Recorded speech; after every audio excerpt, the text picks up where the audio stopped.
पुरस्कार 2025। हर साल नोबेल पुरस्कार दुनिया के उन लोगों को दिया जाता है जिन्होंने इंसानियत की भलाई और ज्ञान के क्षेत्र में कोई बड़ी मिसाइल कायम की हो। यह पुरस्कार अल्फ्रेड नोबेल की याद में दिया जाता है। अल्फ्रेड नोबेल एक स्वीडिश वैज्ञानिक थे जिन्होंने डायनामाइट का आविष्कार किया था।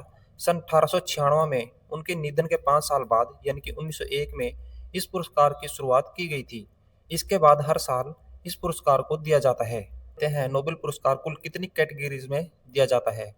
पहला है चिकित्सा यानी कि मेडिसिन के क्षेत्र में, दूसरा है भौतिकी यानी कि फिजिक्स के क्षेत्र में, तीसरा है रसायन विज्ञान यानी कि केमिस्ट्री के क्षेत्र में, चौथा है साहित्य यानी कि लिटरेचर के क्षेत्र में, पांचवा है शांति यानी कि पीस के क्षेत्र में, और अंतिम है अर्थशास्त्र यानी कि इकोनॉमिक साइंस के क्षेत्र में दिया जाता है। क्वेश्चन है 2025 में चिकित्सा के क्षेत्र में नोबेल पुरस्कार से किसे सम्मानित किया गया है।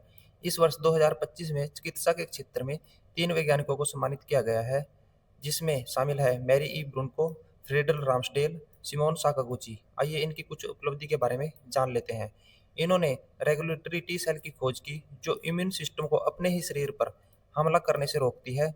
इस खोज ने कैंसर, ऑटो इम्यून बीमारियों और सुरक्षित ट्रांसप्लांट के क्षेत्र में नई संभावनाएं खोली हैं। 25 में भौतिकी के क्षेत्र में नोबेल पुरस्कार से किसे सम्मानित किया गया है। इसमें John Clarke, Michael Devoret, John Martinis, इन तीनों वैज्ञानिकों को भौतिकी यानी कि फिजिक्स के क्षेत्र में नोबेल पुरस्कार से सम्मानित किया गया है। आइए इनकी उपलब्धि के बारे में जानते हैं। इन्होंने इलेक्ट्रिक सर्किट में microscopic quantum mechanical tunneling energy quantisation की खोज की है।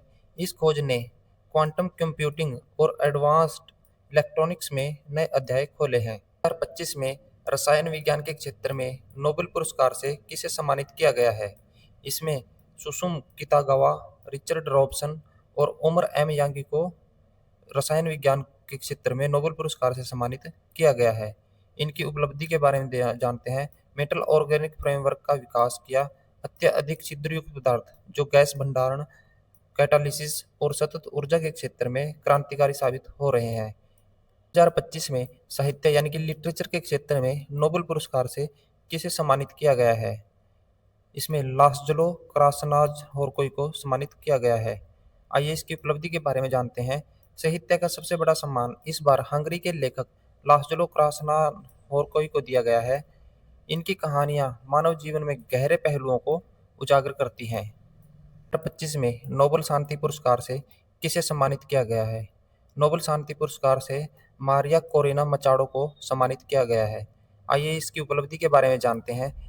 मारिया कोरेना मचाडो वेनेजुएला की एक प्रमुख राजनेता और मानवाधिकारों की वकालत करने वाली शख्सियत है। इन्होंने लंबे समय से अपने देश में लोकतंत्र, चुनाव की पारदर्शिता और नागरिकता स्वतंत्रता के लिए संघर्ष किया है। जिसमें अर्थशास्त्र के नोबेल पुरस्कार से किसे सम्मानित किया गया है। इसमें जोएल मोकीर, फिल्डर अगियन और पीटर हॉवकिट को अर्थशास्त्र के नोबेल पुरस्कार से सम्मानित किया गया है। सबसे कम उम्र की आयु में नोबेल पुरस्कार विजेता मलाला यूसुफजई थी, जिन्हें 2014 में 17 वर्ष की आयु में नोबेल शांति के पुरस्कार से सम्मानित किया गया था। उन्होंने उस दौर में पाकिस्तान में लड़कियों की शिक्षा के अधिकार के लिए आवाज उठाई थी, जब तालिबान शासन ने महिलाओं की शिक्षा पर कड़ा प्रतिबंध लगाया हुआ था। सबसे अधिक उम्र के नोबेल पुरस्कार विजेता जॉन बी गुड इनफ थे, जिन्हें 2019 में 97 वर्ष की आयु में रसायन विज्ञान के क्षेत्र में नोबेल पुरस्कार जीतकर इतिहास रचा था। इन्होंने लिथियम आयन बैटरी के विकास में महत्वपूर्ण भूमिका निभाई थी।